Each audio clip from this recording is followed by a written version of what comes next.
Bueno, muchas gracias por su presencia. Estaba tratando de coordinar con un directivo, pero creo que está un poco babélica el Colegio de Abogados, lo cual significa de que es una entidad bullente que está en muchas actividades. En primer lugar, quiero yo agradecer la presencia de todos ustedes. Sé que todos estamos agotados en el día al día, pero hoy voy a someterlos a una tortura muy complicada de un par de horas y media más o menos, ¿ya?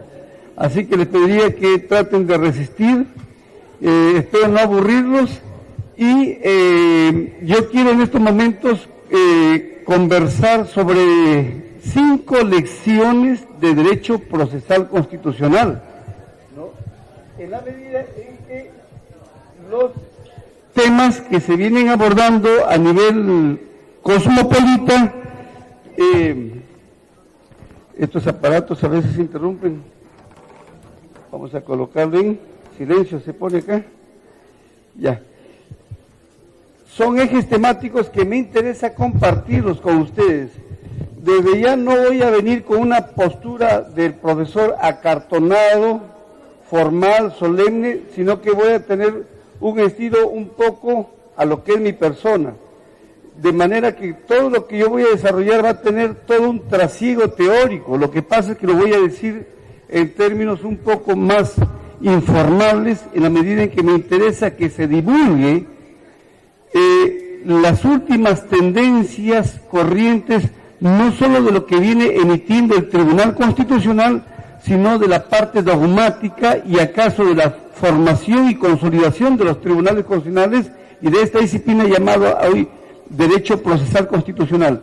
De manera que yo les pido que desabróchense un poco la correa y vamos a hacer un recorrido interesante.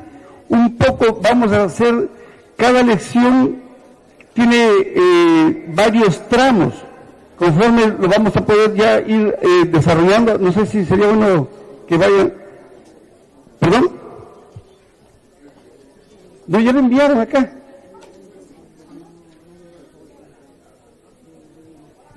Bueno, tengo entendido que le habían enviado todo acá al Colegio de Abogados. Yo vengo de frente a cumplir mi labor, de manera que coordinen ahí con 427-6401, a ver si puede ser la llamadita. 427-6401,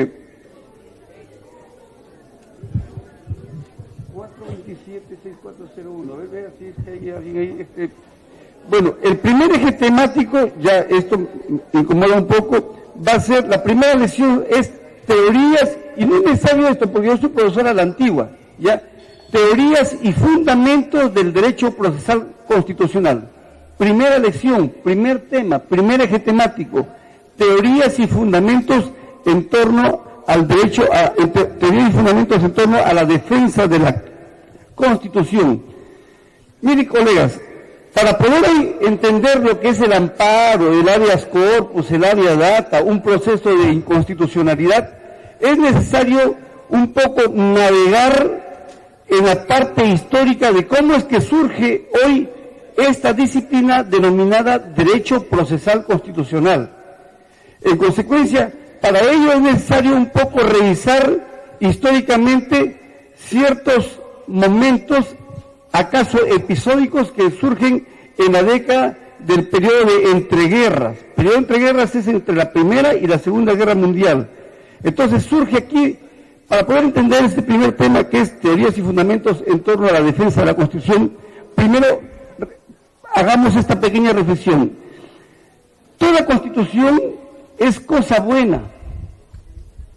Ayer, hoy y siempre, ese es algo que está no se admite discusión. Las constituciones surgieron para dos grandes cosas: para racionalizar el ejercicio legítimo del poder político, por un lado, y por otro, para afirmar la vigencia efectiva de los derechos jus fundamentales. El resto es una serie de retaídas teóricas, pero esas son las dos bases sólidas, ¿ya? Y si esto es así, si la Constitución pretende normar el ejercicio legítimo del poder político, porque todo gobernante, por el solo hecho de ser gobierno, aflora el lado oscuro, y hay veces que se posibilitan los excesos. Las constituciones surgieron justamente para eso, y también para firmar la vigencia de estos derechos fundamentales. Decía Vidal Campos, si la Constitución es cosa buena, porque hay un libro que se llama Para vivir en la Constitución, surge en los años 20 la tesis de quién debería ser el defensor de la Constitución. Entonces surge aquí la postura de un personaje que es común en todos los abogados, que es Hans Kelsen. Kelsen, ustedes saben que Kelsen nace en el periodo, en el imperio austrohúngaro. En algún momento este imperio se derrumba, ¿no? Austria pasa a ser una república y Hungría otra república. Kelsen radicaba en la Viena, en la antigua Viena imperial. Luego que se convierte en república, le dicen a él, oiga señor, dicen que usted es el capo en derecho. El gobierno le encomienda de que elabore la flamante constitución para esta república. Y Kelsen, que era un genio y talento, recibe con humildad el encargo y pergeña, reflexiona y redacta este proyecto, cuyo lineamiento político ya se lo había dado Karl Reiner, que había sido el canciller socialdemócrata que lideraba la transición de la monarquía a la república. Pero en el marco de la elaboración de esta Constitución austríaca de 1920, la irradiación jurígena, la creación de Kelsen fue cristalizar un capítulo que en algún momento le habría de denominar la Alta Corte Constitucional, símil, homólogo de lo que es el Tribunal Constitucional. Surge el primer Tribunal Constitucional en 1920 y le nombran a Kelsen magistrado, acaso hasta vitalicio de este órgano jurisdiccional. Y efectivamente, Kelsen empieza a ser magistrado y en 1928 pergeña un ensayo que es pura dinamita, queridos colegas, pura dinamita, que fue la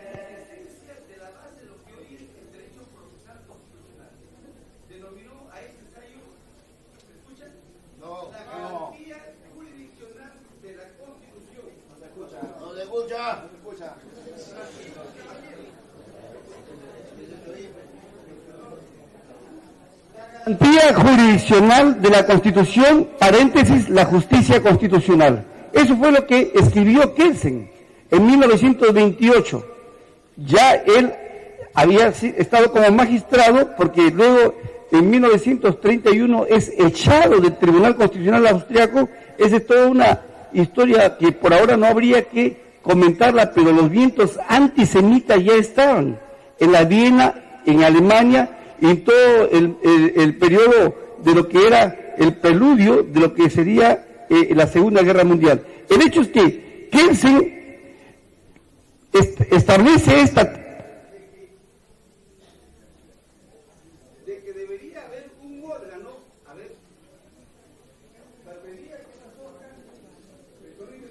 hay que llamarlo a Raúl. Bueno, aquí está funcionando.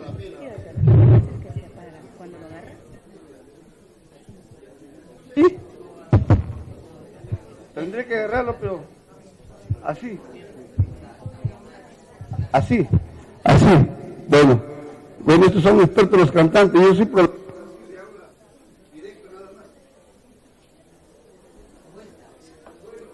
Kelsen elabora este ensayo y plantea la tesis siguiente: el defensor de la Constitución no debería ser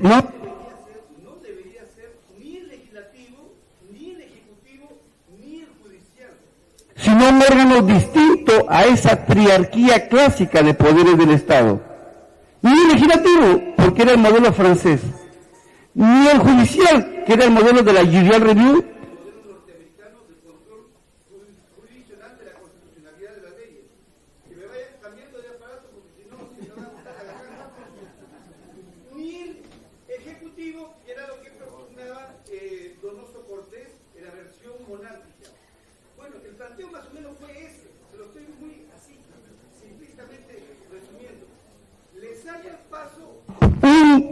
tiene de garras afiladas que habría de ser, ¿quién? Ustedes ya lo saben, Carl Schmitt.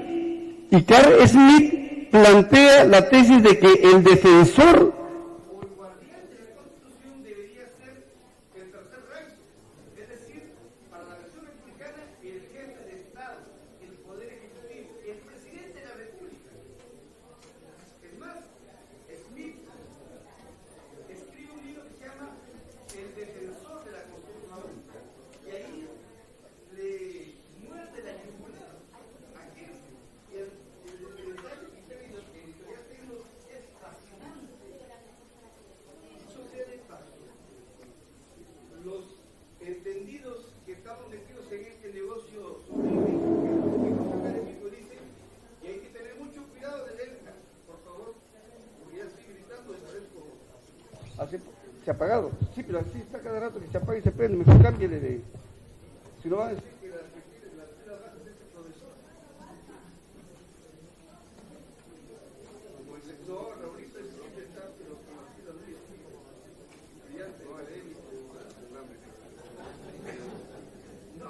no me lo maletenga, Raulito. Schmitt es un personaje que en el mundo académico se le considera un personaje disolvente. Voy a contarles algo de historia secreta. Él fue un académico que estableció ciertas bases legítimas del régimen nazi, lo cual significa que tenía una vocación autoritaria, neonazi. Pero claro, él escribe este ensayo, El defensor de la Constitución, y Kelsen replica con otro ensayo, que al final es un libro.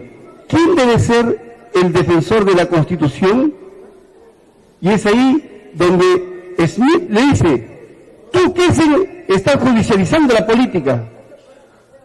Kelsen le dice, y tú estás politizando la justicia. En esos entresijos teóricos quedó más o menos las bases allí.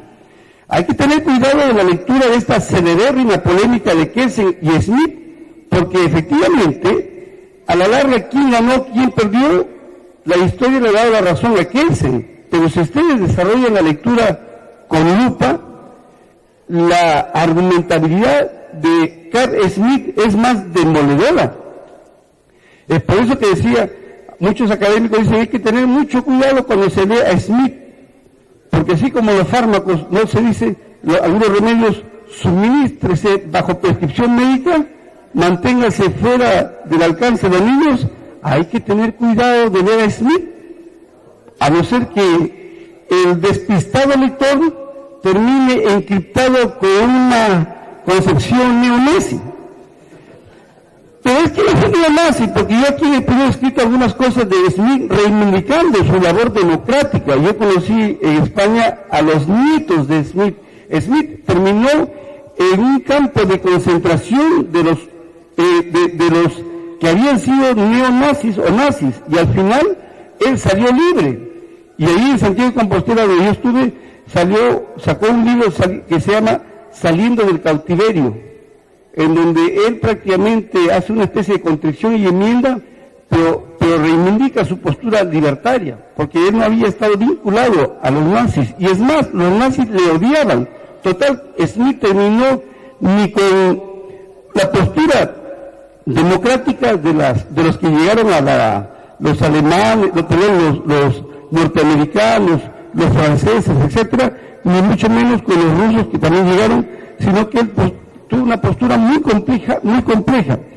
A la larga, ¿quién ganó, quién perdió respecto a la tesis de quién debería ser el defensor de la Constitución? La historia le ha dado la razón en estos 92 años a Hans Kelsen. Pero la argumentación ha quedado que Kelsen es el creador del derecho procesal constitucional y Carl Schmitt habría sido el autor de una corriente en la politología que se llama el decisionismo político. Muy bien, ya estoy hablando del 1.3, el balance y perspectivas, ¿no? Y hoy hay una concepción contemporánea. La concepción contemporánea es la que viene esgrimiendo un gran maestro que hace menos de una semana lo he podido ver, porque estuve en México, que es Héctor Fix Zamudio, a quien yo lo adoro mucho, tenemos mucha cercanía con Héctor Fix Zamudio.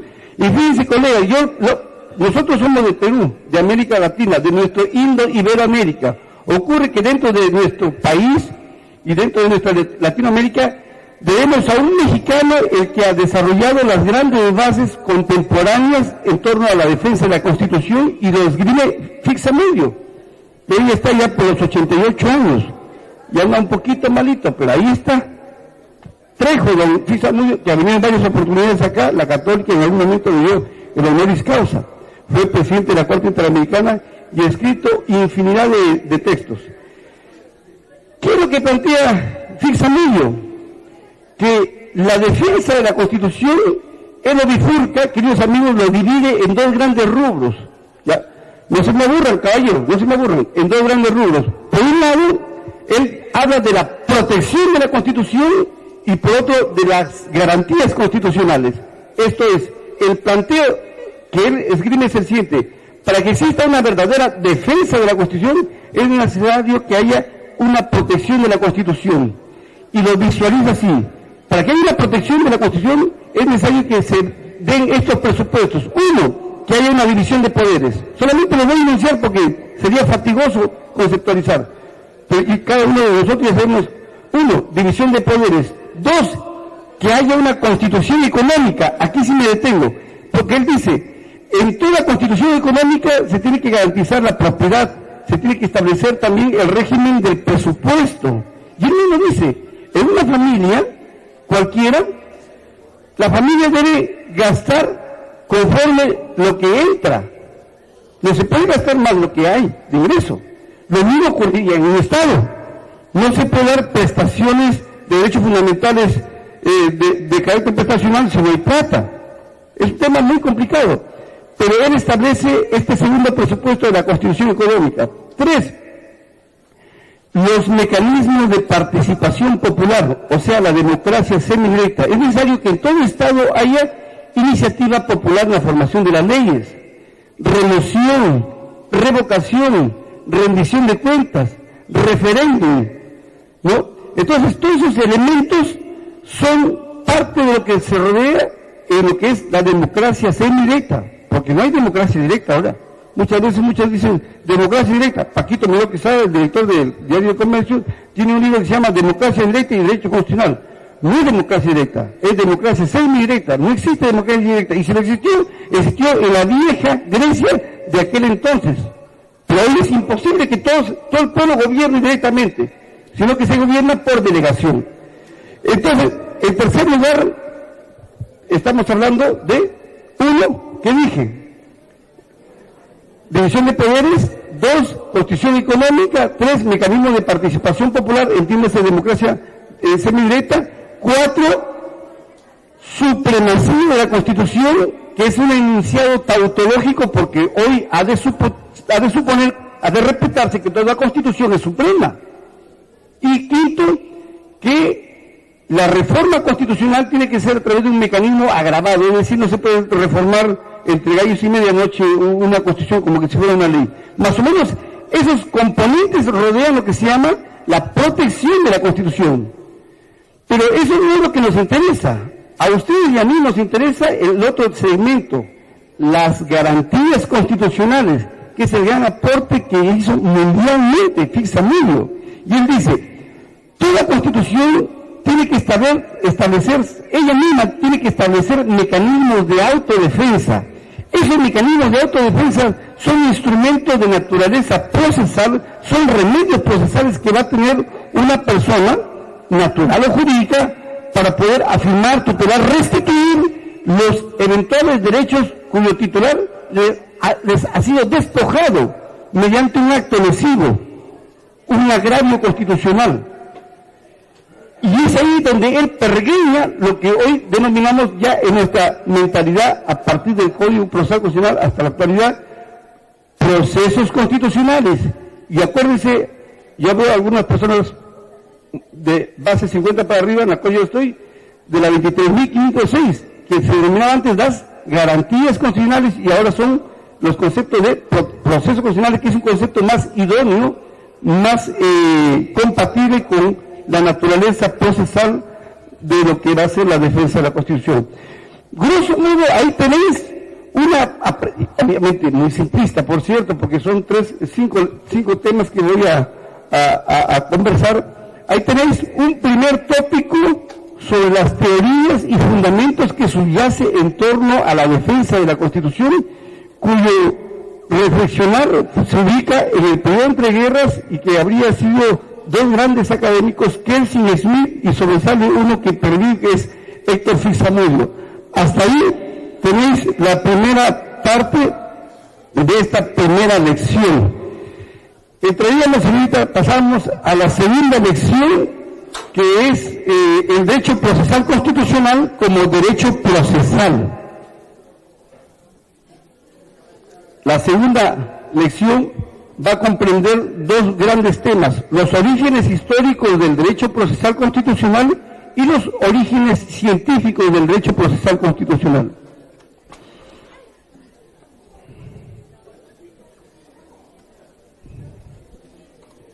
A ver.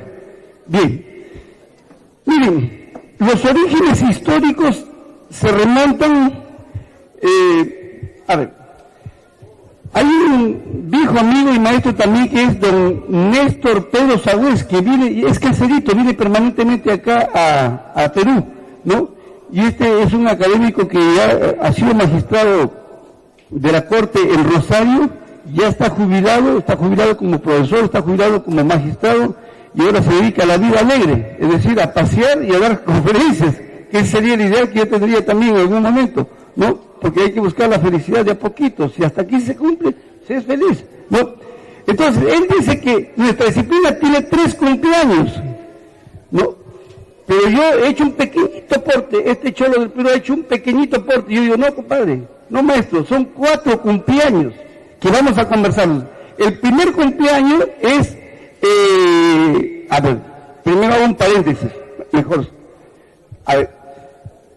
El derecho procesal constitucional, queridos amigos, es una disciplina, pero para que haya surgido, epistemológicamente era necesario que exista un objeto de estudio. ¿Ya? Vamos a hacer un poquito, 2 minutitos de epistemología. Toda ciencia, para que sea tal, debe tener un objeto de estudio. Primero aparece esa materia y luego el discurso racional explicativo que dé cuenta de esa materia, de ese fenómeno. Fenómeno viene de paidómenos, que significa lo que acontece, lo que aparece. Si aparece en este caso un conjunto de instrumentos de naturaleza procesal, si aparece un conjunto de herramientas procesales que van a tratar de tutelar lo que en algún momento eran los derechos fundamentales, allí entonces aparece esa materia y en consecuencia surge esta disciplina. De ahí que los orígenes históricos podemos ubicarlo así. Uno, tenemos el acta de enmienda del habeas corpus, que surge en 1679.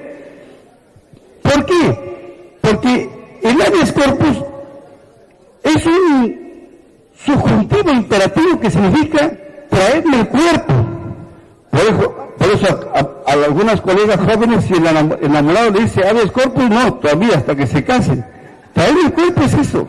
Habeas corpus significa traerme el cuerpo, subjuntivo imperativo. Pero este habeas corpus ubíquese desde la Carta Magna de 1215. Y si empezamos a rastrear para atrás, hay más antecedentes, como el interdicto homine libere exhibendo, que era un interdicto romano. Y mucho antes del interdicto se descubrió otro instrumento que era la intercessio romana.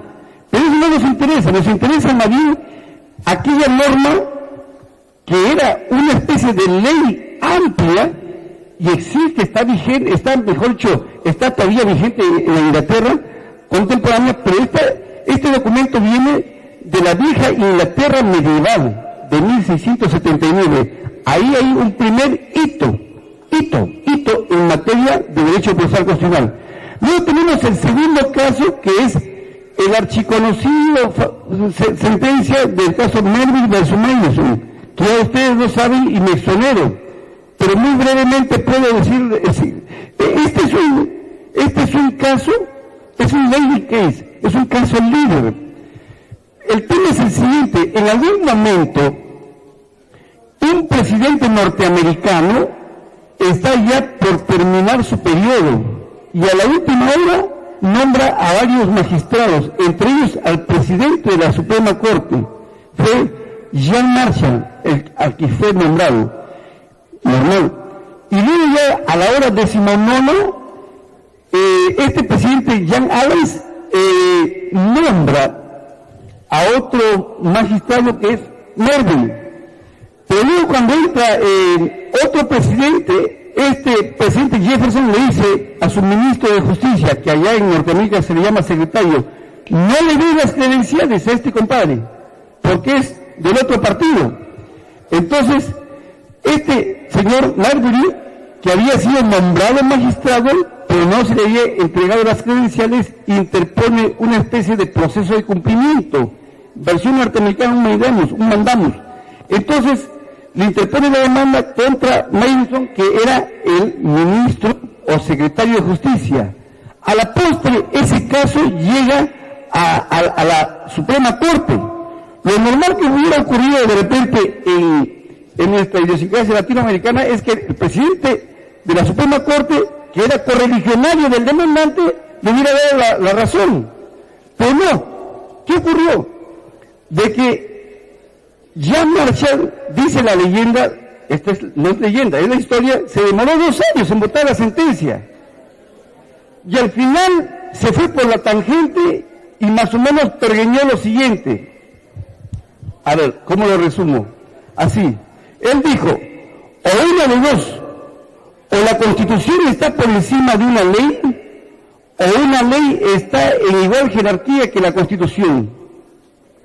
Si prima esto último, que una ley puede ponerla en entredicho a la Constitución, prácticamente habría sido tentativas vanas que los padres se hayan reunido para refundar la federación, porque cualquier ley podría ponerla en entredicho a la Constitución, punto aparte.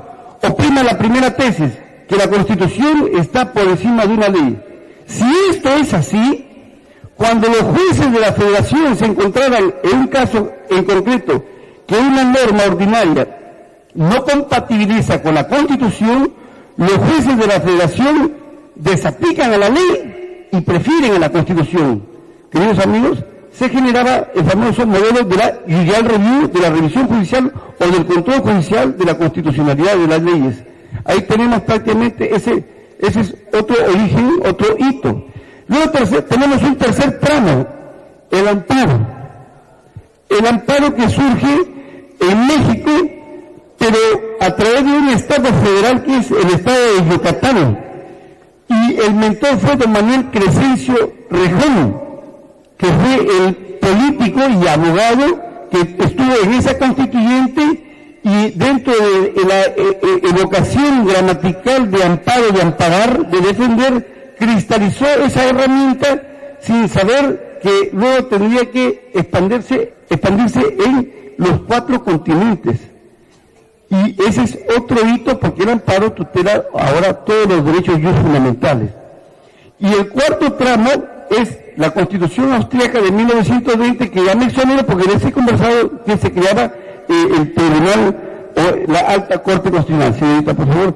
Luego tenemos, dentro de esta segunda lección, los orígenes científicos del derecho procesal constitucional. ¿Qué ocurre con esto? Miren, queridos amigos, nuestra disciplina tiene bases teóricas que se ubican a partir de estos orígenes. Uno, los aportes de Kelsen al derecho procesal, que va desde 1928, en donde escribió ese ensayo que, ¿se acuerdan que le dije? La garantía jurisdiccional de la Constitución, entre paréntesis, la justicia constitucional. Y luego escribió diversos ensayos más. Luego tenemos un segundo tramo dentro de estos orígenes científicos, don Niceto Alcalá Zamora y Castillo. Ustedes habéis escuchado de don Niceto. Estamos hablando de Niceto Alcalá Zamora, hijo, porque su padre, justamente con ese mismo nombre, fue el presidente de España, de la España republicana. Lo que pasa es que vinieron pues las hordas de Francisco Franco y ellos terminan huyendo. Y al final Niceto recala en Buenos Aires y luego al final termina en México. Y enseña en la UNAM, don Niceto Alcalá Zamora y Castillo.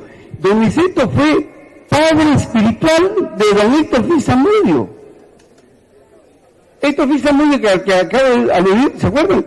Él prácticamente era mocito y don Niceto ya era mayor, ¿no? Inclusive en el despacho de don Niceto, de don Héctor Fix Zamudio, en el despacho, en su casa sí está un cuadro inmenso de su amada esposa, pero en el despacho de la UNAM está el cuadro grandote de don Niceto Alcalá Zamora y Castillo, ¿no?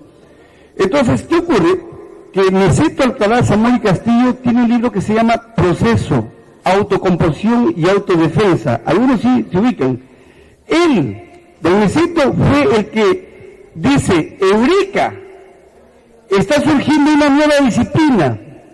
Podríamos tentativamente bautizarla como Derecho Procesal Constitucional. Y hoy, todos coinciden en que fue don Niceto Alcalá Zamora y Castillo el que acuñó este fraseo, esta categoría, este concepto de Derecho Procesal Constitucional. Él bautizó nuestra disciplina.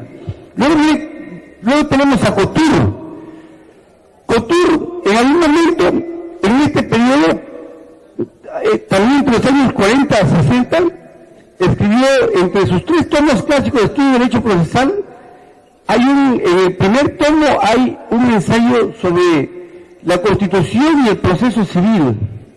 Y a partir de Couture, se habría de ir formando una disciplina que don Niceto Alcalá le denomina Derecho Constitucional Procesal, distinto a nuestra disciplina, nuestra disciplina es Derecho Procesal Constitucional. Y lo que habría creado don Eduardo Couture es Derecho Constitucional Procesal, que no viene a ser más que el estudio de todo lo que tiene que ver con el debido proceso, en su versión material o formal. Pero ese es otro tema que habría que conversarse en algún momento. Pero ahí tenéis, corremos, me parece, luego tenemos Piero Calamandrei. Piero Calamandrei fue, digamos, el Kelsen de Italia. ¿Saben por qué? Porque don Piero Calamandrei fue constituyente. Y cuando se promulga la Constitución italiana, Calamandrei fue el que propuso en las Cortes Constitucional de Italia, la famosa, en la Asamblea Constituyente de Italia, la Corte Constitucional, y fue prácticamente este Tribunal Constitucional el que daría origen a la segunda generación, porque la primera generación fue la Constitución austríaca del 20, la de Checoslovaquia de 1919 y la española de 1931. Después de la Segunda Guerra Mundial viene la segunda ola y fue justamente la Corte de Italia con Piero Calamandrei, y también en el primer tomo de sus estudios de Derecho Procesal Civil desarrolla un ensayo que se llama La ilegitimidad constitucional y la Corte Constitucional, al extremo que don Fix Zamudio ha dicho que Cappelletti ha desarrollado realmente las bases también del derecho procesal. Y luego tenemos la tesis ya moderna de don Héctor Fix Zamudio. Hasta ahí más o menos es un repaso, porque no queremos agotarlos en un tiempo, recién estamos entrando en materia. Más o menos ahí tenéis una visión esquemática pero totalizadora de las bases o de lo que tras bastidores existe en torno a nuestra disciplina. Ahora entraríamos a otro tema, que es la tercera lección. A ver, ¿tienen autonomía procesal los tribunales constitucionales? ¿Tienen autonomía procesal los tribunales constitucionales? Bien, tercer rubro. Aquí sí voy a hacer mientras una parada de medio minuto para que todo el mundo respire, pero este es un tema que quiero yo tratar de más o menos persuadir, ¿ya? Si ustedes estiman, acepten las reflexiones que vienen a continuación, pero este tema es un tema que es terreno comanche, terreno polémico, y vamos a ver, porque hay ilustres procesalistas que cuestionan esto.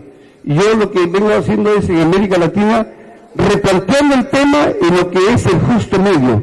Bien, vamos a hablar sobre la autonomía procesal de los tribunales constitucionales, o de la presunta autonomía procesal.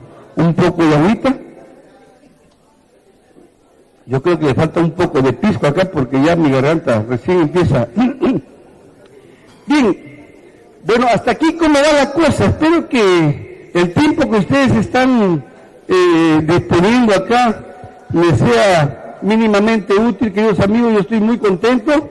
A ver si es que se abre un poco el calor, hay calorcito, no sé. En fin, miren, vamos a desarrollar este tema más o menos panorámicamente así.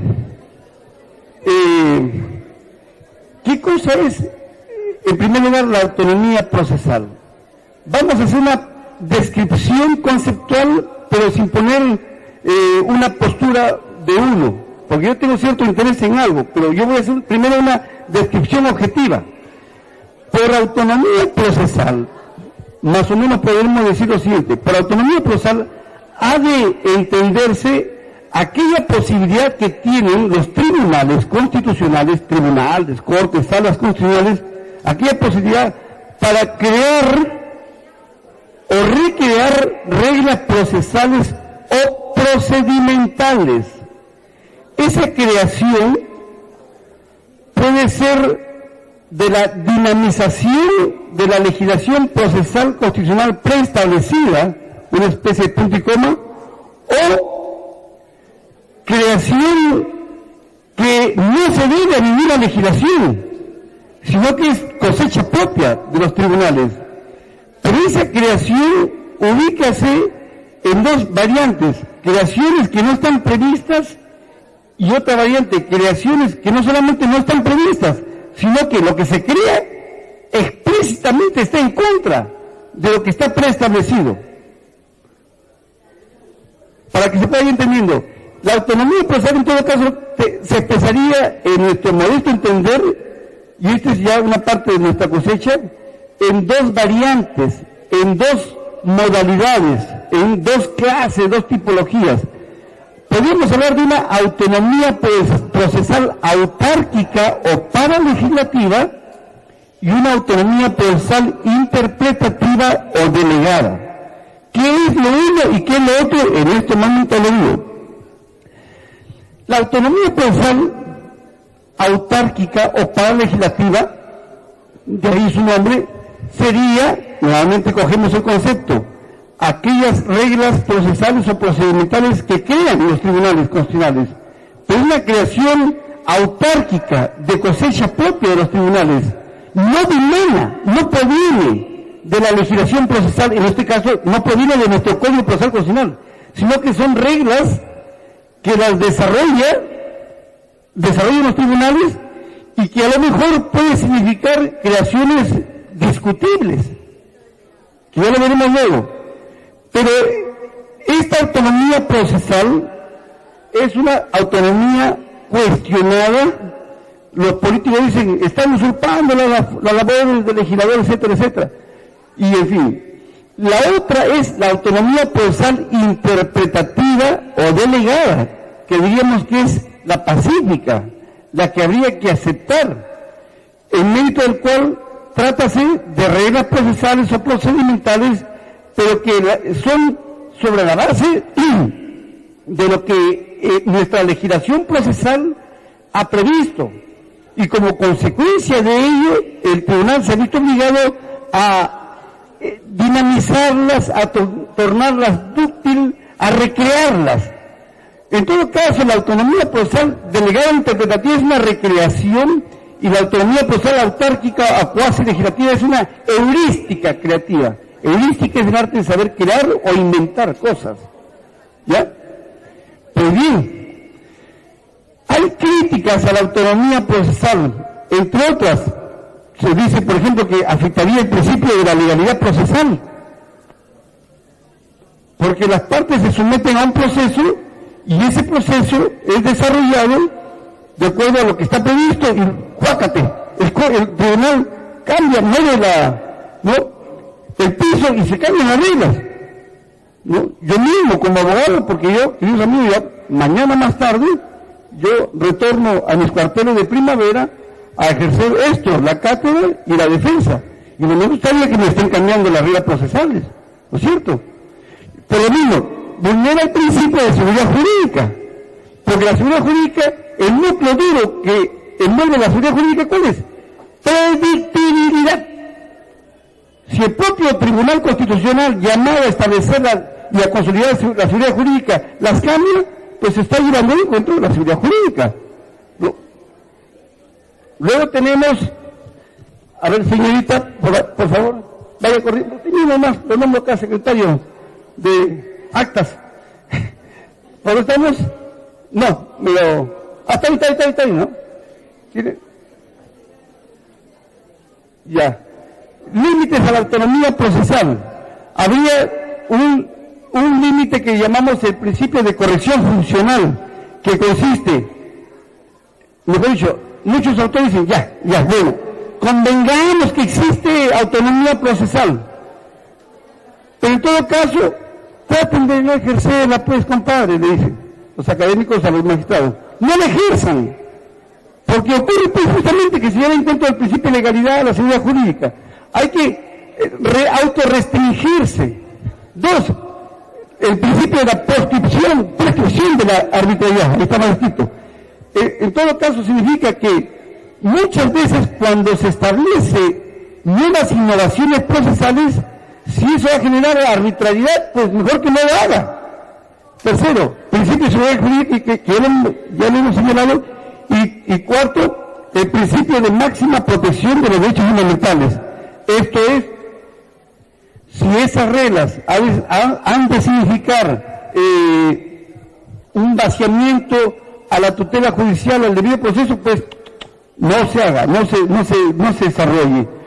Por favor, grosso modo, ahí tenéis una imagen más o menos, pero yo quiero conversar lo siguiente, porque invoco acá Domingo García de la UNDE, que es mi gran amigo y maestro, le ha dado duro al tribunal con esto de la autonomía procesal, ni hablar de un reputadísimo procesalista, don Juan Monroy, escribió un libro, un ensayo, pero muy furioso, ¿no?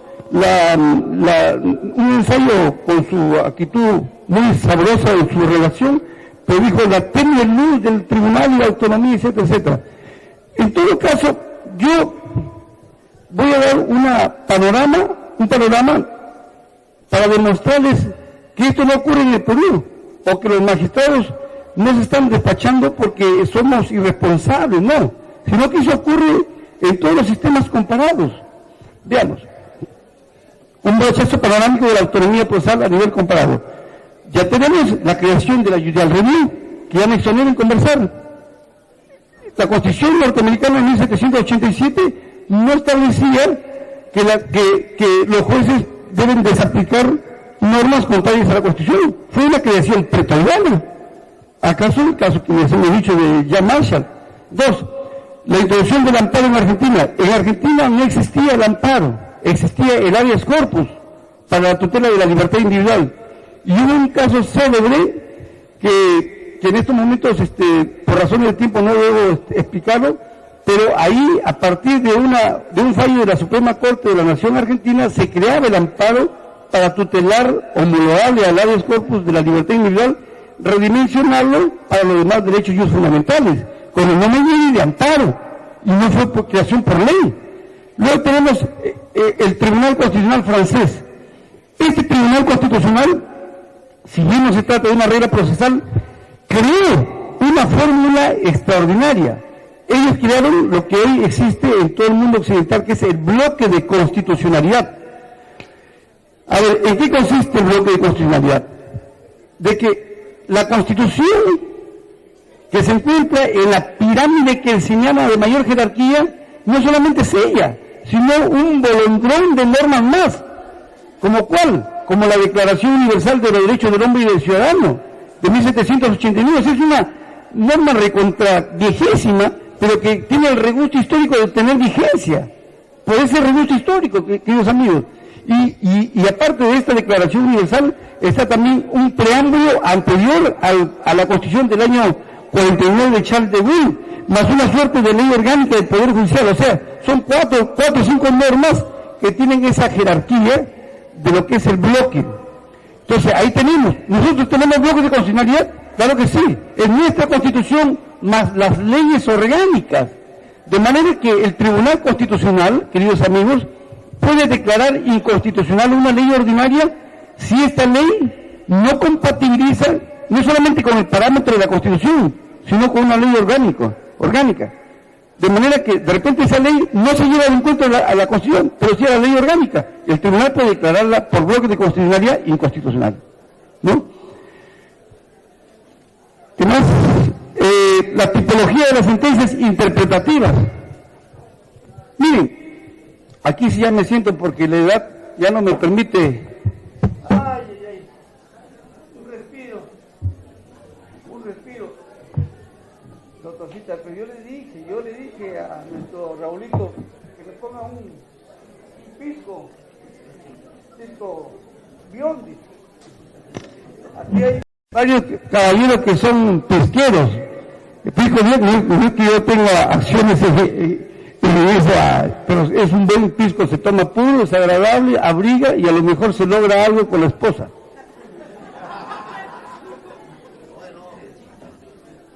¿No es cierto? ¿O no es así, querido amigo? Muy bien, porque esta es una noche para mí muy cordial. Estoy muy contento de participar con ustedes en estas reflexiones.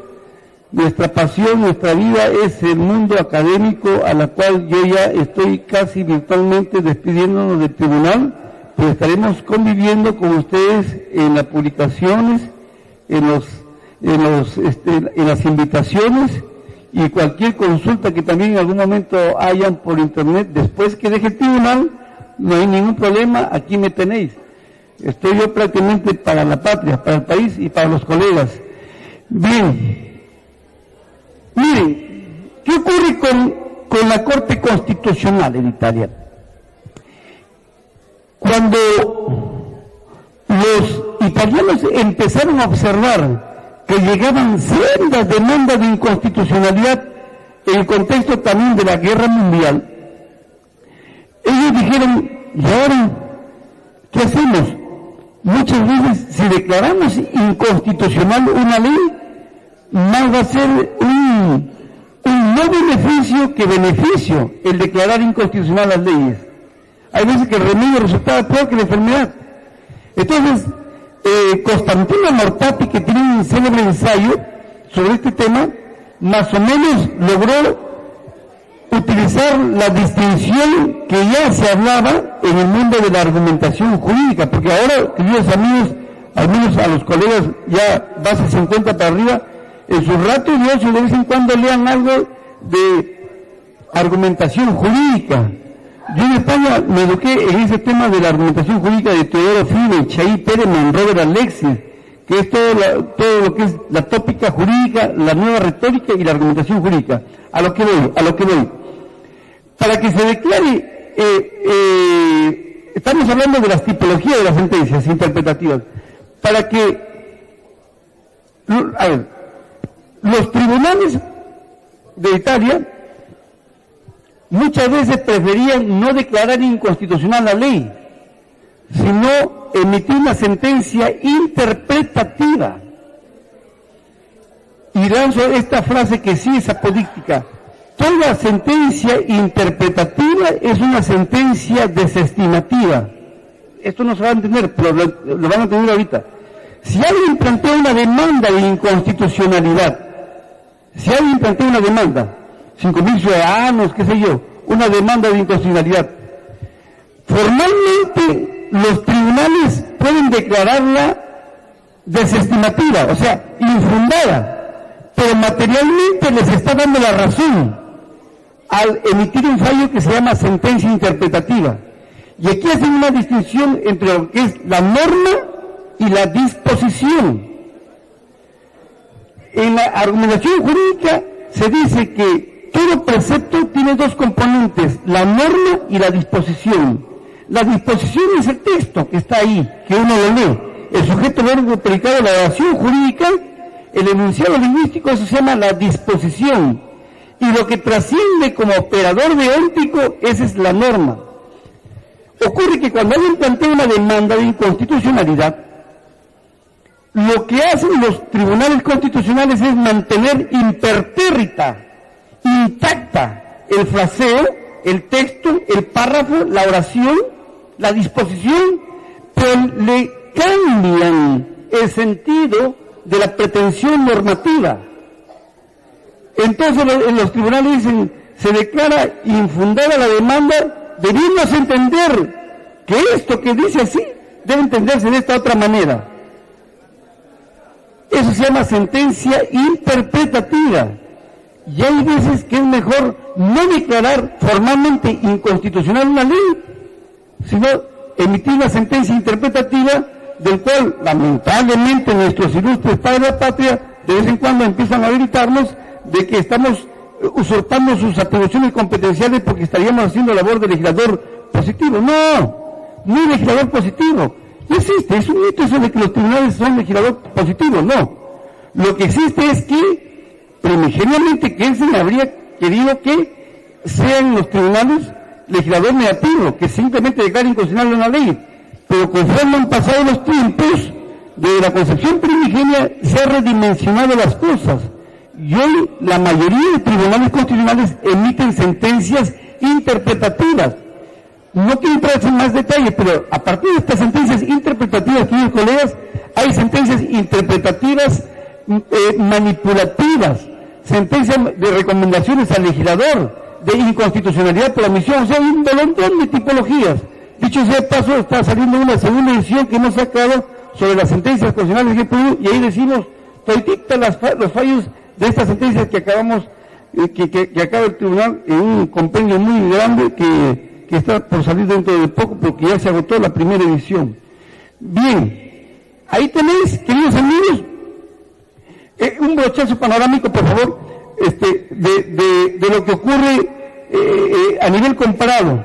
Y todo eso, queridos amigos, es autonomía procesal autárquica o paralegislativa. ¿Qué ha ocurrido en el Perú? Veamos dos segmentos, les propongo la reflexión de dos segmentos. Casos en donde el tribunal ha hecho uso de la autonomía procesal delegada o interpretativa. A ver, por ejemplo, la tipología de las sentencias. O sea, el tribunal en algún momento, en la época de Leonardo Rondini, emitió una primera sentencia. ¿Se acuerdan de esa sentencia de un 3 de enero del 2004, por ahí, que declaró inconstitucional toda la legislación antiterrorista? ¿Se acuerdan? Ya, ahí el tribunal por vez primera se ponía los pantalones largos en una conceptualización mundial y desarrolló la variante de las tipologías aditivas, interpretativas, manipulativas, etcétera, etcétera. Ahí tenéis que ya hizo uso. Luego tenemos las reglas para la adecuación de los procesos de amparo a procesos contenciosos administrativos, reglas para la adecuación de los procesos de amparo a procesos contenciosos administrativos en proceso de cumplimiento. Efectivamente, en algún momento, yo mismo les cuento como nota, yo he sido el abogado de todos los docentes del Perú para la homologación. Ya, por si acaso, yo soy profesor universitario, de universidad pública, ¿no? De la Nacional de Trujillo.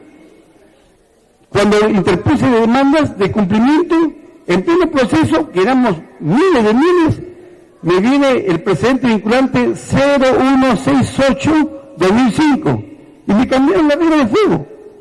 Y dijeron, el tribunal dijo, bueno, todos los que han planteado proceso de cumplimiento, que se aguanten, que se devuelva, que se declare improcedente y que se reconvierta a proceso contencioso administrativo, ¿no? Y no solamente con la 0168, habrá muchos laboralistas, la 48, la 1417, caso Nicama Hernández, del amparo, ¿no? El amparo laboral que se convirtió en proceso contencioso, y eso ha significado miles de casos que se están judicializando en la vía ordinaria, ¿no? Luego tenemos el requisito de mandarnos en el proceso de cumplimiento, que también está ahí, que tiene que ser una norma clara, líquida, personal, que dicho sea de paso, antes de que nos vayamos, esto si quiere se puede grabar, estamos haciendo un esfuerzo, al menos personalmente yo, de que opere un overruling, porque el proceso de cumplimiento tal como está, queridos amigos, es bien difícil que alguien lo gane. Nadie va a ganar un proceso de cumplimiento, salvo que sea, pero muy puntual. Del universo de las estadísticas de proceso de cumplimiento, digamos, del 100% de los procesos de cumplimiento, hay solamente el 2% que se declara fundado. Quiere decir pues que el propio Tribunal Constitucional tiene que cambiar el precedente vinculante de 0168. Debe cambiarse. Y esperamos que en algún momento nuestros magistrados nos pongamos de acuerdo para cambiarlo. A ver, por favor. Estoy ya picoteando por el tema del tiempo, ¿no? Y aplicación, la aplicación de la autonomía procesal delegada o interpretativa, aplicación de la autonomía procesal delegada o interpretativa, no. La anterior, córrese, la anterior era autonomía procesal autárquica o paralegislativa, así estaba, creo, ¿no?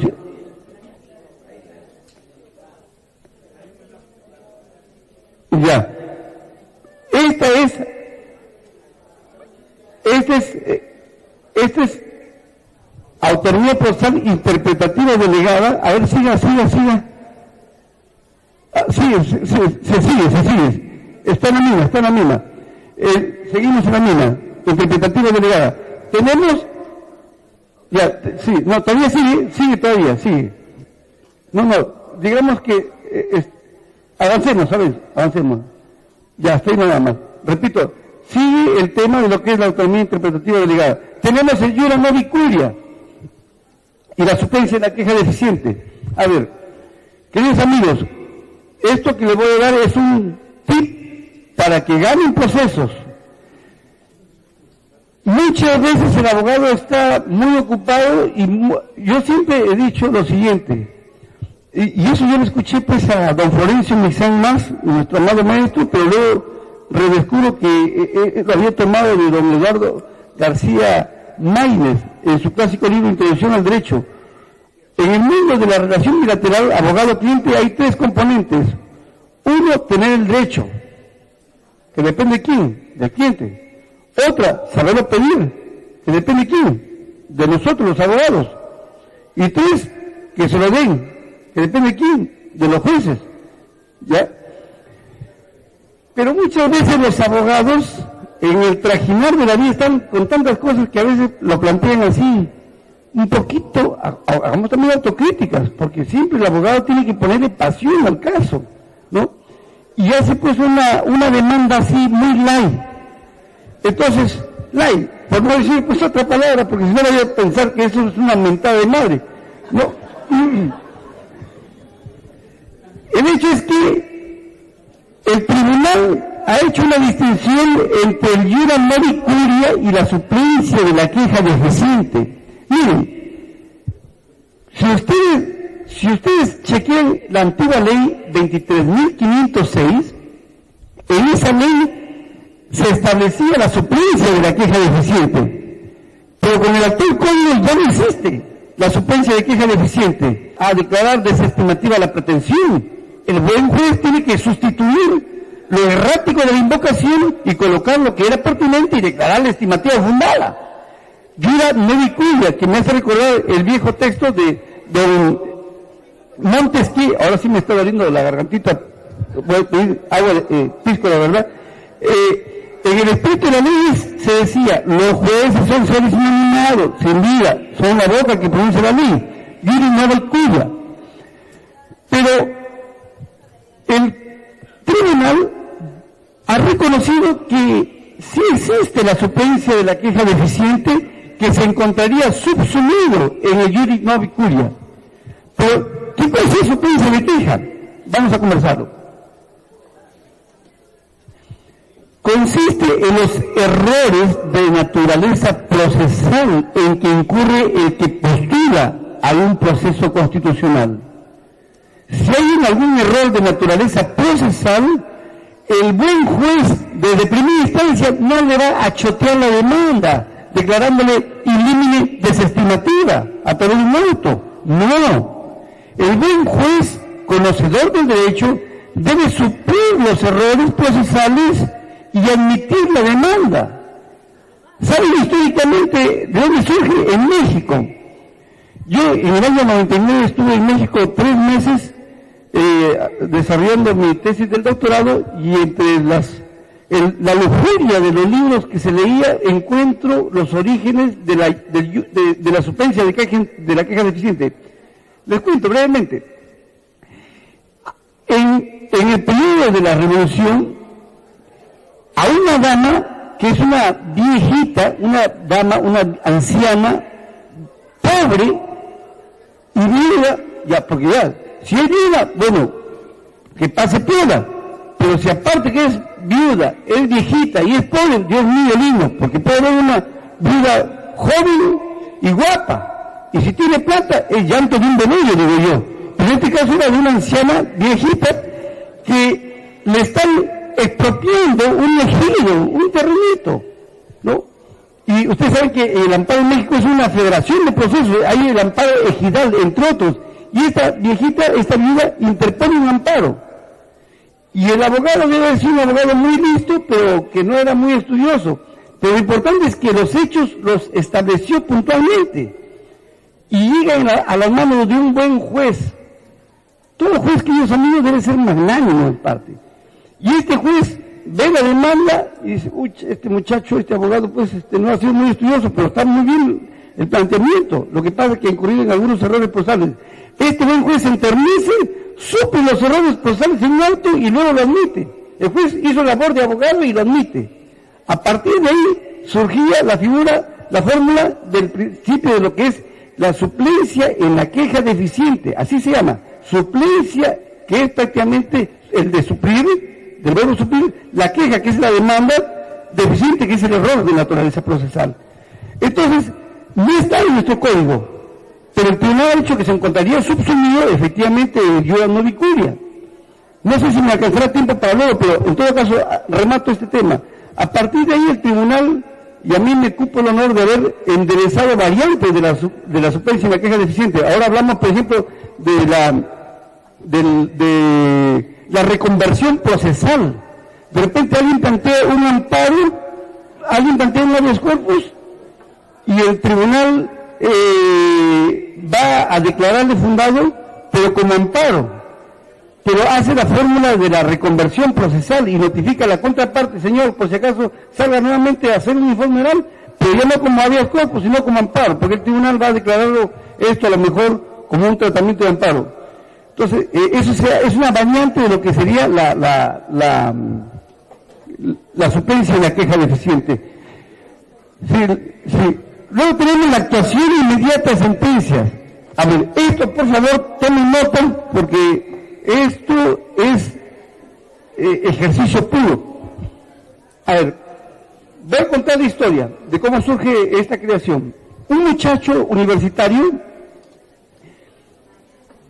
estudiante de Derecho y medio líder, estudiante pues famoso, va a entrar a la universidad en los días que son de exámenes. Y normalmente las universidades privadas ponen al guachimán ahí con la cara de pocos amigos y solamente dejan entrar a los muchachos con su, que han pagado, ¿cómo se llama? Su boleta, su recibo.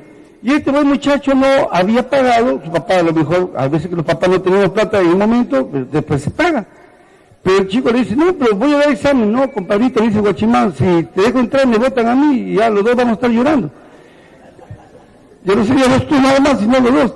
Y al final no lo dejan entrar, interpone un amparo, el juez le declara fundado el amparo por el derecho fundamental a la educación, el derecho de tránsito, letra variante del amparo, en fin, y le declara fundado. Aunque el mismo joven reconocía de que después iba a pagar con las moras, multas y todas esas cosas. La universidad, no voy a dar nombres, apela. Y al final llega al tribunal después de 3 años, dice, ya muchacho pues, pero entonces mis asesores me dicen, oye profesor, aquí tenemos un caso de su obsesión académica de la actuación de sentencia impugnada. Esta es la mía. Armamos el tema y se creaba lo que en el código se dice o no se dice. A ver, el tema es el siguiente. Cuando se elaboró el Código Procesal Constitucional, en el artículo 22, segundo párrafo, se habla de la actuación de sentencia, pero en términos anfibológicos, laxos, ambiguos, equívocos, multívocos. Entonces, preguntaron en algún momento a Domingo García Belaúnde, mi buen amigo Pepe Palomino le pregunta, con grabador en mano, le dice, oiga, doctor Domingo, ¿y cómo es esta creación de la actuación de sentencia impugnada? Y Domingo García Belaúnde dijo, no, nosotros no hemos creado la figura de la actuación de sentencia impugnada. Por ahí, en la edición que hemos sacado, se destiló un párrafo, pero a la larga fue un párrafo que los dueños a veces colocan en las imprentas, pero no lo habíamos discutido. De hecho, lo habíamos discutido, pero no lo habíamos aprobado. Mejor dicho, el mismo, porque ustedes saben que el Código Procesal Constitucional fue hechura de un grupo de académicos, que luego lo hizo suyo una comisión multipartidaria de congresistas y luego fue aprobado en el Congreso. La historia es que lo que está ahí, los mismos autores dicen que no está. ¿Me entienden? Entonces, cuando me llega el caso Flavio Rojas, creo que es el caso de este muchacho, nosotros hacemos la distinción entre la voluntad del legislador y la voluntad de la ley. Y reconocemos que la voluntad del legislador es que formalmente no habrían dicho lo que ahí está dicho. Y el tribunal dinamiza y dice que una cosa es la voluntad del legislador y otra cosa es la voluntad de la ley. La voluntad de la ley es lo que prima antes que la voluntad histórica del legislador. Y reconocemos la actuación de sentencia impugnada. A lo que voy. Si un abogado, si ustedes ganan una sentencia de amparo en primera instancia y en el fallo, ahí en la parte de lo que es la resolución, hay una sentencia de condena de hacer o de no hacer, no se duerman. Pidan al juez que se ejecute, aunque la contraparte apele. Y eso no se ha internalizado en las barras de abogados del Perú. Háganlo, porque se trata de una tutela de urgencia. El amparo, el habeas corpus son tutelas de urgencia, ¿no? Ojo, el tribunal ha dicho, señor juez, ejecútelo, pero también, claro, tenga cuidado si el tema es irreversible, porque si no es reversible, no lo vote, no lo ejecute. Pero si el tema es reversible, ejecute, ordene, ¿no? Aunque la contraparte apele. La represión de actos homogéneos, normalmente alguien llamaba un amparo, un buen joven trabajaba y es echado por el empleador y planteaba un amparo, lo reponían y a los 2 meses vuelta le echaban y el pobre muchacho tenía que plantear otro amparo. La represión de actos homogéneos previsto en el artículo 60 establece la posibilidad de que si alguien ganó una sentencia estimativa y se ejecuta, el presupuesto es que se ejecute esa sentencia, si la contraparte vencida nuevamente le saca la vuelta y le vacía de contenido esencial lo que el tribunal o el juez dispuso, ya no es necesario que plantee otro proceso homologable al primigenio, sino que sobre la base del primigenio, a lo mejor está archivado, que lo desarchive y haga una especie de una breve comunicación, señor juez, pedí con los palotes que ganó el presente proceso de amparo, a usted con respeto digo, petitorio, solicito que se califique represión de actos homogéneos. El recurrente ganó en un primer momento una sentencia estimatoria, el hecho que era impasada, en estos momentos, en algún momento cumplió con ejecutarla, pero en estos momentos nuevamente ha persistido en un acto lesivo homologable al primigenio amparo. Se trata de las mismas partes, el mismo acto lesivo y la misma situación, de tal manera que el juez le notifica a la contraparte y por mérito de eso ya emite nuevamente una especie de sentencia que es un auto en donde dispone la reposición. Esa es la figura de la represión de actos homogéneos que yo les he dicho, este código fue elaborado por abogados litigantes. Juan Monroy, pues, es un abogado litigante, el mismo Domínguez, abogado litigante. Samuel Abad Yupanqui también, ahora es abogado, porque antes era más académico, pero ahora ejerce la abogacía. Y muchas veces tenían estos problemas, ¿no? Yo tuve 2 casos así que me sacaban la vuelta con sentencias estimativas. Señor secretario, por favor. No, basta con ser con sentencia firme, que puede ser nomás de la sala civil. Así es. Ya. Ahora, veamos casos de nuestro tribunal que ha ejercitado la autonomía procesal autárquica o paralegislativa. Se fijan que hemos estado desarrollando la más pacífica.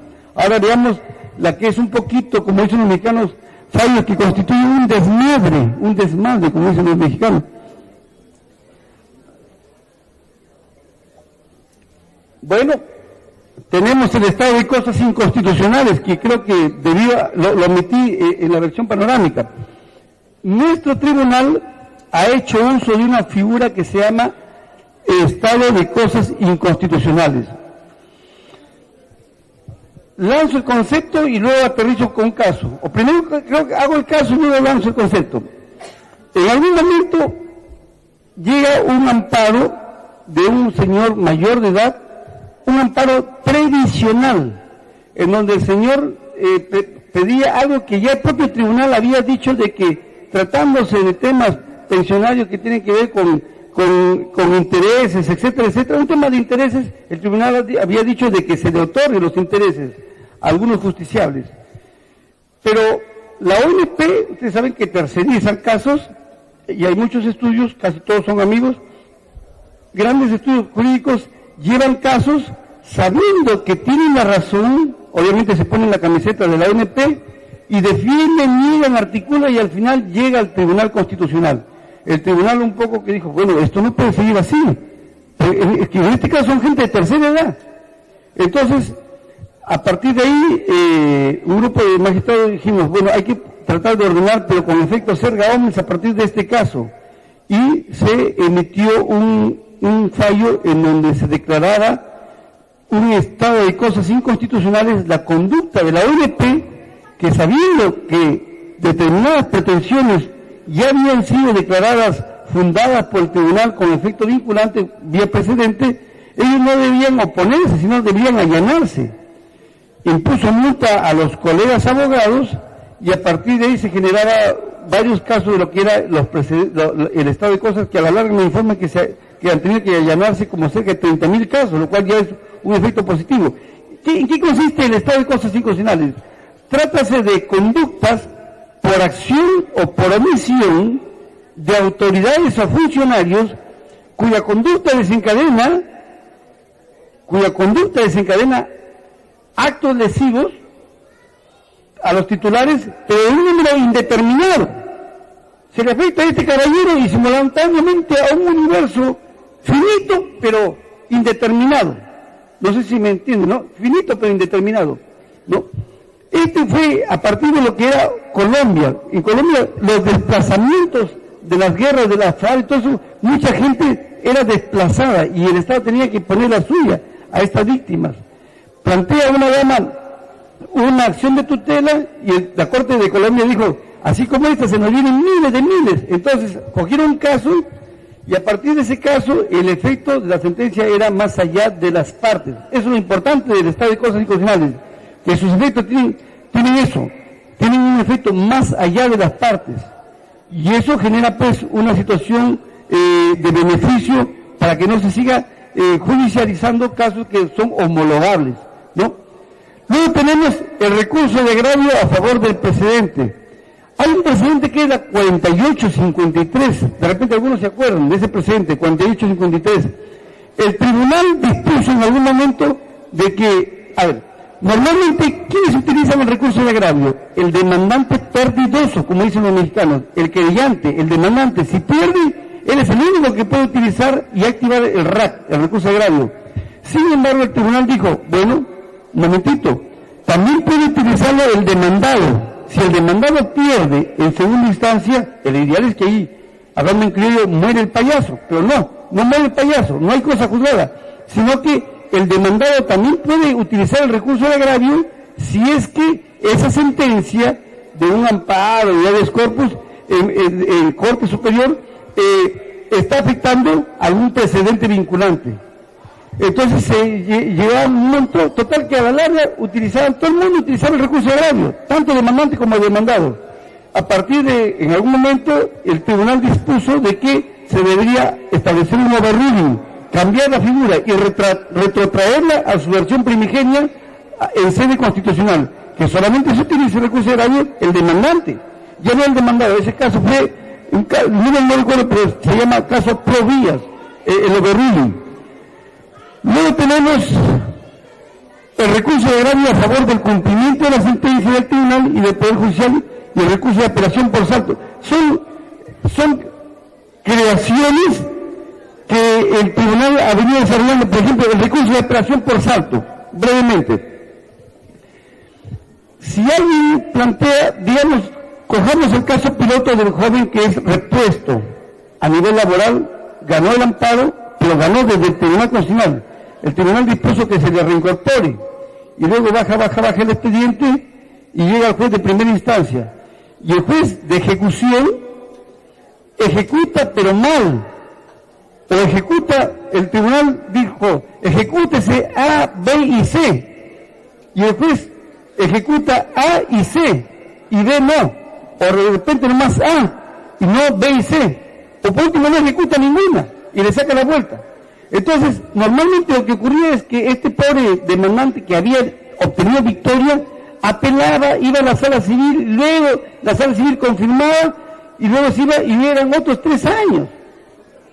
Y la bendita tutela de urgencia que subyace en la filosofía de estos procesos constitucionales quedaba en el Olimpo, en la declaración hídrica.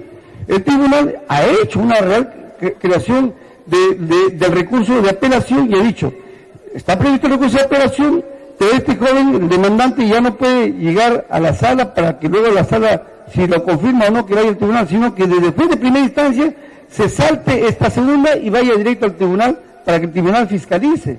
Nos parece que es de repente es un pequeño abuso procesal, pero ubícase en un norte sublime. No es una figura para cosas torvas, nada de eso. Es para consolidar la vigencia efectiva de los derechos fundamentales. ¿No? Bien, a ver, no sé si hay otra, por favor. ¿Ya? No. Retroceda. Tenemos el amparo contra amparo. El amparo contra amparo. El Código Procesal Constitucional prohíbe que un proceso constitucional sea enervado por otro proceso constitucional. Y sin embargo el tribunal ha dicho de que el amparo, si alguien gana un amparo y se lo gana con mala fe, malas artes, se puede enervar por otro segundo amparo. Porque el amparo contra amparo no viene a ser más que un amparo contra una resolución judicial, ¿no? Y eso es lo que está ocurriendo en estos momentos. Pero no sé si haya tiempo, pero aprovecho mejor el pánico acá. Pero ya, el amparo contra amparo es algo, digamos, excepcional, pero normal. Ocurre que ahora hay otras figuras extraordinarias, que es amparo contra habeas data, amparo contra habeas corpus, amparo contra acción de cumplimiento, amparo contra acción popular. Y no descartas en algún momento la figura de amparo contra un proceso de inconstitucionalidad, aunque de por sí en abstracto eso es imposible. Entonces se está presentando nuevas variantes que requieren ser estudiadas, pero que ya más bien lo suministro ahí y que en algún momento van ustedes a tener posibilidades de unas lecturas que saldrán publicadas de estos temas, ¿no? Luego tenemos el partícipe en el proceso de inconstitucionalidad. Empiezo a correr un poco porque me falta creo,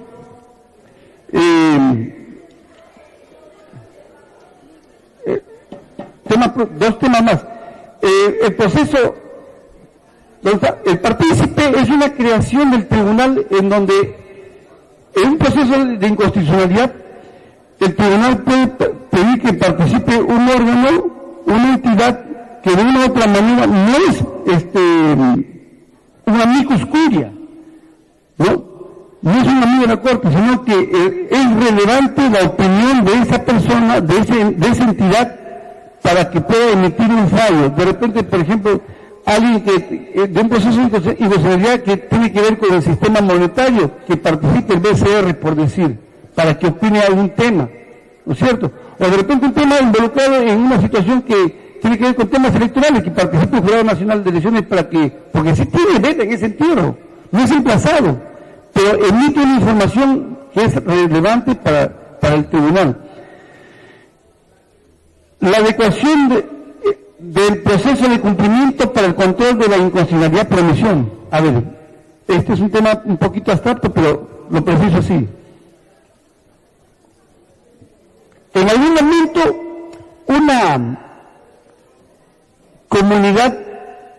una serie de comunidades nativas que están agrupadas en AIDCEP, se ubican, ¿no? Interponen una demanda de cumplimiento para que el Ministerio de Energía emita un reglamento que desarrolle la ley de consulta previa. El asunto que era un reglamento de una ley, y el tribunal observa que no había ni la ley, no había ni reglamento, no había ni ley, no había ni nada. Entonces, el tribunal, a partir del proceso de cumplimiento, hace un redimensionamiento del proceso de cumplimiento. Y miren la fórmula, ojito con lo que voy a decir, esto es importante. Hoy, el proceso de cumplimiento no solamente es para que se cumpla lo que dice una norma o un acto administrativo, sino lo que establece una cláusula constitucional y por ley no ha sido desarrollada. Eso se denomina inconstitucionalidad por omisión. La inconstitucionalidad por omisión consiste en que hay una cláusula constitucional que requiere de una ley ordinaria para que se cumpla esa cláusula constitucional, y el legislador es contumaz, omisivo, renuente. Hay un ocio del legislador. El legislador no quiere emitir esa ley. Entonces, a partir del proceso de cumplimiento se puede enervar como un antídoto para que se produzca una actitud positiva en la producción legislativa del órgano del Estado llamado a ser legisferante, ¿no? Y luego tenemos el cómputo del plazo razonable. Oigan, bueno, yo aquí sí estoy pues en el mundo académico. A mí me da un poco de colerita los opinólogos, los todólogos, que cuando emitimos un fallo, caso Chacón, caso este otro señor general, el tribunal no tiene por qué ver las personas, don Vieto, las personas si han cometido o no algún tipo de incorrección. Los derechos humanos, queridos amigos, no tienen rostro. Simplemente el tribunal falla sobre la base de la pretensión sin mirar el sujeto titular que está clamando justicia. Plazo razonable es el plazo que establece estándar la Corte Interamericana. Corte Interamericana, 53 meses, y es un plazo que excede la tutela, el plazo más que razonable. ¿Qué culpa tiene el tribunal si la judicatura ordinaria, y aunque grave, es de mentalidad carcelera? No puede ser justo que un proceso penal se demore años y años. Esa es afectación del debido proceso en esa variante que es el plazo razonable. En consecuencia, el tribunal lo que ha hecho en varios casos es simplemente activar esto que ha dicho el control de convencionalidad, que ya luego lo voy a desarrollar, ¿no? Pero es un tema urticante y hay mucha opinión de una sociedad civil, entre comillas, políticamente correcta. Lo políticamente correcto es lo que corresponda, así es. Yo dije en algún momento, así el diablo sea el que está en proceso, si el diablo tiene derecho, pues hay que otorgárselo, ¿o no? Bien, sigamos. Cuarta lección. Algunos temas no cerrados en la problemática procesal de la tutela de derechos fundamentales. Ya. Bien, el rechazo. Voy a conversar 4 temas, aún cuando ya hemos desarrollado 3, pero normalmente están dentro de esta línea, ¿no? Básicamente sería el primero, porque lo estoy ya un poco que hemos conversado. Miren, muchos de ustedes interponen demandas de amparo, de habeas data, de cumplimiento, y este buen juez tiene de cajón una plantilla de un auto en donde rechaza in limine la pretensión, ¿sí o no? De cajón. Entonces, ¿qué es lo que se debe hacer? En primer lugar, aunque esta reflexión va dirigida a los jueces, dentro de poco nos estamos reuniendo con todos los jueces de Lima, jueces civiles y toda la sala civil, para conversar básicamente del tema del rechazo liminar y la actuación de sentencia impugnada. El rechazo liminar tiene 3 variantes. Una, lo que está tasado en el artículo 5 del Código Procesal Constitucional. Dos, lo que está tasado en la Constitución. Y tres, lo que está tasado a partir de la jurisprudencia del Tribunal Constitucional. La idea es que quien plantee la demanda de amparo de habeas corpus, ahora sí ya les digo a ustedes que tienen también una cuota de responsabilidad en su justiciable que defienden, es que demórense un poquitico, pero elaboren bien. Hay varios ejes clave para armar, una demanda de amparo o un habeas corpus. Las ideas en abstracto es lo siguiente: el sujeto titular, que es el cliente, el abogado, el cliente, el demandante. Este señor tiene ustedes que vestirle bien de que es el sujeto titular de ese derecho fundamental. Dos, el acto lesivo que está en juego. Ustedes tienen que pensar que es un acto lesivo específico. Y en el acto lesivo tienen de refilón, tercer rubro ahí, los derechos fundamentales que se habrían segmentado, violentado, afectado, etcétera, etcétera. El emplazado, ¿no? Que no hay vía previa, que no hay vía paralela, que se agotaron todo lo que corresponda, ¿no? Entonces, si elaboran bien la demanda, pero por favor, si hay una vía paralela, usen la vía paralela. No interpongan amparo, porque el amparo hoy es de naturaleza subsidiaria o residual. Después que hay veces que el tribunal se ve obligado, hay veces a inspeccionar cuando se trata de gente de mucha edad, que no le corresponde esa vía excepcional del amparo, pero ya al final emite fundado, porque si se va, se devuelve para que vaya ahí, ya ese señor es cadáver. Entonces, la idea es pues que el rechazo in limine debe también, el buen juez tiene que tener en cuenta de que hay subprincipios, artículo 3 del título preliminar, segundo párrafo para adelante, hay subprincipio que es el principio pro hominem, el principio favor proceso. En caso de duda se debe favorecer al demandante y solo emitir un rechazo liminar cuando la cosa es demasiado evidente que hay alguna causal de improcedencia. Hasta ahí nada más esos rubros, porque ya hemos desarrollado esos tres más. Entramos a un quinto tema, y yo les prometo que unos 15 minutos y ya nos vamos todos a casa a tomar nuestro caldito. ¿Ok? Bien. ¿Pueden los jueces desaplicar tendencias jurisprudenciales de la Corte Suprema y del Tribunal Constitucional? Quiero cerrar con algo muy agresivo, y por primera vez lo voy a decir aquí en el Perú. Acabo de decirlo en México hace poquito, y dentro de poco lo voy a decir en Guatemala. Es el tema del control de convencionalidad. A ver, vamos a desarrollar algunos ejes temáticos. El tema es el control de convencionalidad, queridos amigos. A ver, para empezar, el concepto control de convencionalidad es un concepto que no tiene ni 10 años que se ha acuñado, por decirlo así. Claro, hay antecedentes que se ubican en parte en Europa, pero forma parte de nuestra cosecha indo-iberoamericana. Trátase de una frase que lo acuñó en algún momento el entonces presidente de la Corte Interamericana, don Sergio García Ramírez, que es un amigo, ha sido magistrado de la Corte Interamericana y es profesor de la UNAM, y ahora está adscrito como Instituto de Investigaciones Jurídicas, y es una especie de asesor de lo que sería nuestro Jurado Nacional de Elecciones allá en México.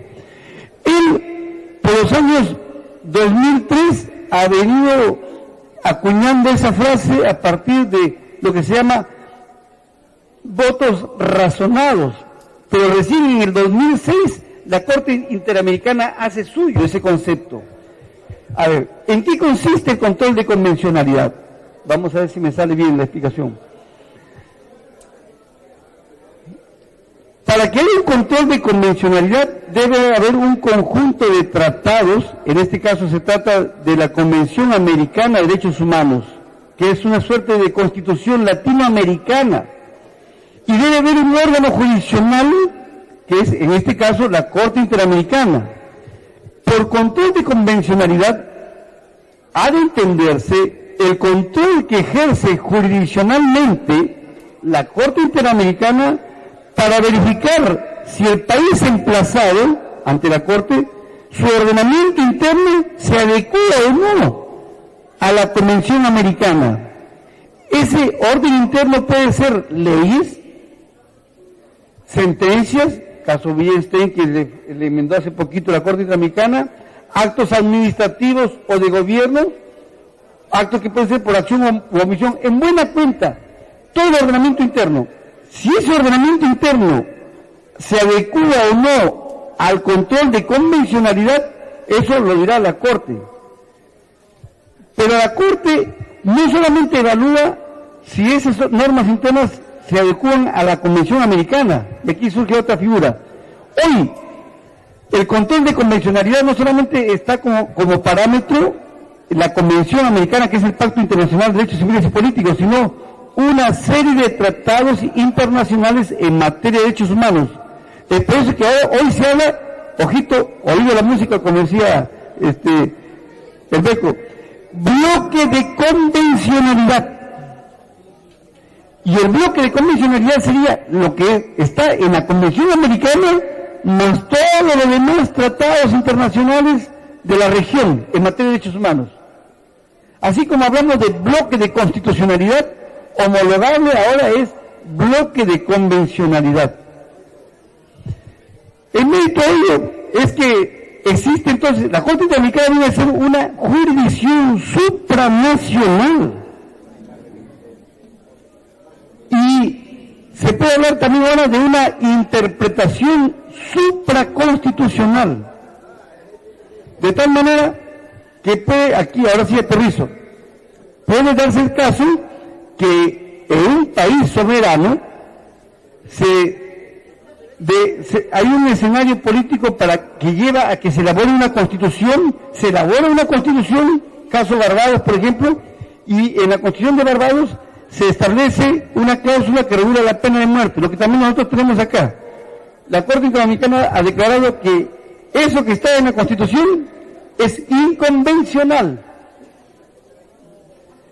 En consecuencia, el control de convencionalidad, queridos amigos, está derribando mitos de nuestras mentalidades y de nuestros ordenamientos internos, porque la soberanía se relativiza. La teoría del poder constituyente de que puede elaborar una constitución, si no se acopla esta constitución a los parámetros del bloque de convencionalidad, puede ser achacables no de inconstitucional, sino de inconvencional. De tal manera que es un poco lo que plantea en algún momento Otto Bajhoff, que fue un profesor y magistrado del Tribunal Federal de Alemania. Yo escribí un ensayo en Pensamiento Constitucional en la Católica que se llama Luces y sombras a medio siglo de una propuesta, las normas constitucionales inconstitucionales. Ahora podemos decir que hay normas constitucionales inconvencionales. Por ejemplo, nuestro artículo que regula la pena de muerte resulta ser inconvencional. Si en algún momento el legislador positiviza como tipo penal la pena de muerte, eso no vale. En consecuencia, ahí puede darse otra figura, que el control de convencionalidad obligue al legislador de un país, miembro de la región, a que se promulguen políticas legislativas que la convención ha establecido. Y entonces, y esto sí es la mía, pero es una reflexión un poquito que estoy yo batallando para terminar, se puede hablar también de una inconvencionalidad por omisión. Por ejemplo, la OIT, el convenio OIT 169 que establece la consulta previa, requiere de políticas legislativas que lo desarrollen. Y si no hay desarrollo por un país X, la Corte puede declarar que hay una inconvencionalidad por omisión. Esto es que el país signatario no ha cumplido con promulgar una ley que en este caso el convenio exige, ¿no? Esto lleva a que podríamos hablar de un control de convencionalidad vertical y horizontal, y con eso termino ya, para que no quiero afectarlos ya en el tiempo. Control vertical sería lo que ejerce la irradiación jurígena que exige, que ejerce la Corte Interamericana. La Corte Interamericana dispone lo que hace poquito después. Por ejemplo, la Corte Interamericana emite una especie de sentencia madre, caso Barrios Altos, luego emite otra sentencia que son de seguimiento, ¿no? Vertical, que tiene que cumplirse o no, tiene que cumplirse. Y luego, lo que yo digo, control horizontal. Si hay jueces acá, yo le digo, ¿pueden los jueces de nuestro Poder Judicial ejercer control de convencionalidad? Sí, eso sería un control de convencionalidad difuso. Ojito a la palabra, control de convencionalidad difuso. ¿Puede un buen juez de primera instancia desaplicar un fallo que es un leading case, un caso líder o un precedente de la Corte Suprema? ¿Cómo se llama cuando se reúne el caso? Un pleno o de un precedente vinculante del tribunal, y realmente eso no se copia con la jurisprudencia de la Corte Interamericana. El juez puede ser garrocho, aplicar lo que dice la Corte Interamericana y desaplicar lo que habría dicho nuestro supremo intérprete, ¿no? Otra cosa, debería en todo caso, el tema está en que esos son los parámetros, pero también, ojito con esto que voy a decir, por favor, tómelo, voy a ver si me sale la explicación, porque ya me está faltando el caldito de pollo. No necesariamente tiene que aplicarse la jerarquía así, control de convencionalidad, constitución, ordenamiento interno, no. Puede ocurrir que el ordenamiento interno, digamos en el Perú, si hay una norma interna que es más beneficiosa de un derecho fundamental frente a lo que dispone la Corte Interamericana o en su bloque de convencionalidad, aquí la alegoría que señala funciona al revés. No se aplica lo que dispone la Convención Americana, no se aplica el bloque de convencionalidad y se aplica el estándar pro homini o favor libertatis. Esta parte está en seria polémica, pero yo personalmente ya estoy planteando mi postura, ¿ya? Porque funciona el principio kantiano, la persona es eje, centro y fin, y no porque realmente es... Ahora, otro tema de discutibilidad política es que obviamente la Corte Interamericana está conformada por muchos magistrados con un chip ideológico un poco monocorde, acá le dicen caviares, no sé, no importa aunque esté ahí, pero después va a decir, magistrado del tribunal está diciendo que... Pero bueno, pero es que es necesario que haya una composición heterodoxa, con ideologías diversas, porque también la Corte Interamericana emite muchos fallos que significan derechos prestacionales y el país de repente no tiene posibilidades para poder solventar eso.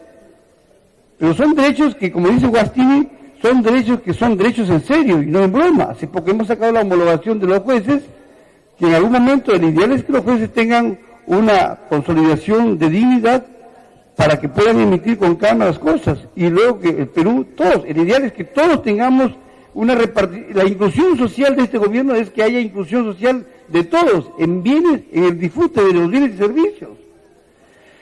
Queridos amigos, solamente les regalo lo siguiente: tengo un sueño, que este país sea hermoso, que todos vayamos a casa, que todos tengamos nuestras metas cumplidas con ustedes, con nuestros hijos, y que sea un país en donde haya la verdadera inclusión y que todo sea de paz y los problemas que aún están pendientes en el Brain, los conflictos sociales se superen para que este país inicie un salto a la consolidación de una verdadera democracia como requiere nuestro Estado constitucional. Muchas gracias.